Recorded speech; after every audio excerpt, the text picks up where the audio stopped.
All right, today we're jumping into a really fascinating street dialogue. You've got two people trying to tackle one of the biggest questions out there. On one side, you have a deist, someone who believes in a creator but thinks all organized religion is man-made. And on the other, a Muslim, who argues that if there's a creator, it only makes sense that he would have sent us some kind of instruction manual. Let's get right into it. So the deist comes right out of the gate with this statement. It's powerful, it's direct. For him, all the conflict, all the fighting he sees between different religious groups, that's all the proof he needs that the whole system is flawed from the ground up. This is really the heart of his entire argument. And he doesn't stop there. He follows it up with this logical puzzle. I mean, think about it. If there's only one creator, why are there so many different competing holy books? To him, that just doesn't add up. It screams human invention, not divine truth. And this one question really sets the whole stage for the debate. Okay, so let's really dig into this worldview. The deist's position is pretty clear. A firm belief in a single creator, something he arrives at through logic, but a total rejection of organized religion as the way to find that truth. And he's got a number to back up that rejection. He points out that there are something like 4,000 distinct religions in the world. Now for him, that's not a sign of spiritual diversity. It's a sign of chaos, of widespread confusion, of something made by humans, not by a perfect creator. And this is where you really see the fork in the road. It's fascinating. The deist looks at those 4,000 religions and says, see, they must all be false. But the Muslim looks at that exact same number and asks a totally different question. Well, what if our job is to use our reason to find the one that's actually true? It's two completely different conclusions from the very same fact. So naturally, this disagreement pushes the conversation deeper. They start to pivot from the problem of religion to the huge question of purpose. Why are we even here? If a creator made us, what are we supposed to be doing? To tackle this, the Muslim speaker starts building his case. But interestingly, he doesn't start with us. He starts with the universe itself. He points to the sun and makes a simple argument. It clearly has a job to do. It has a purpose. And he continues this pattern, right? He moves on to the moon, which also has a clear role. It controls the tides, it lights up the night, it marks time. It's not just there for decoration. And this logic extends all the way down to life itself. Every animal, every insect has a specific role to play in its ecosystem. The whole point he's making is that the universe looks like this intricate machine where everything has a purpose and nothing is just random. And all of this builds up to the one crucial question. If the sun, the moon, and every little creature has a purpose, does it really make sense that we, humanity, the most intelligent, self-aware beings on the planet, were just created with no purpose at all? The deist's answer is pretty straightforward. Hey, our purpose is just to live. We're born, we experience life, and then we die. Simple as that. But the counter-argument comes right back. For a creature that can ponder the stars, write poetry, and ask why, is just existing really enough of a purpose?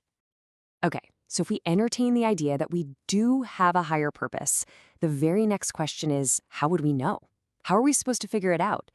And this is where the argument for divine communication for a guidebook comes into play. The dialogue uses this really great analogy to drive the point home. Imagine the creator wrote this incredibly complex book of the universe. What would be the point if he then wrote it in a language that nobody could read? It seems logical he'd also have to provide a key, a guide that we could actually understand. And this is where the concept of prophethood comes in. It's proposed as the solution to this communication problem. The idea is that the creator wouldn't just leave us all guessing. Instead, he would send specific people, messengers, to deliver a clear set of instructions.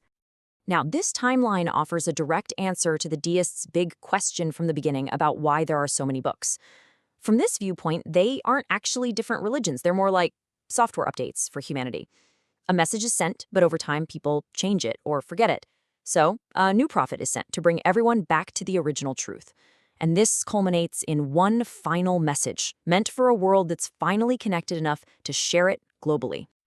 All right, let's shift gears to one of the heaviest parts of the whole discussion.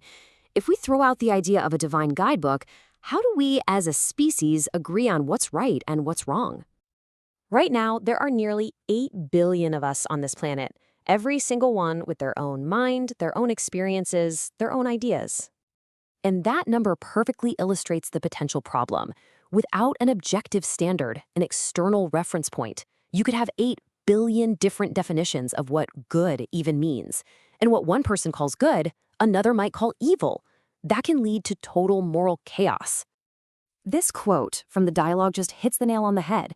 It cuts right through the problem with saying morality is just relative. I mean, if our idea of right and wrong only comes from what our parents or society taught us, then finding the truth is just a complete accident of where you were born. And if you're taught something terrible is good, how would you ever know? So this final part of the debate shifts from just identifying problems to actually proposing a solution. Now, the deist would argue that our own human reason is the solution, that it's all we need. The Muslim speaker, though, makes his case for why he believes one specific book, the Quran, is that preserved guidebook from the Creator.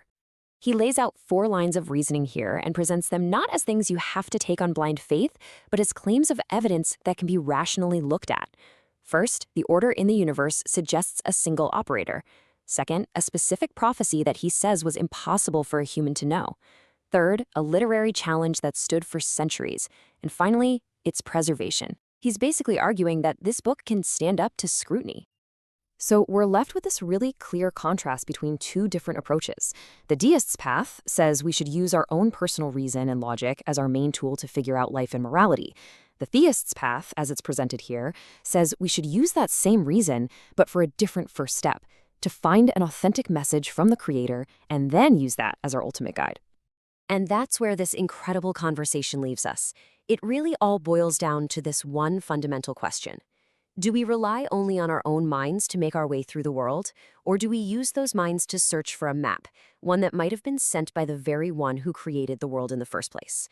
It's a huge question, and it's one that everyone has to think about for themselves.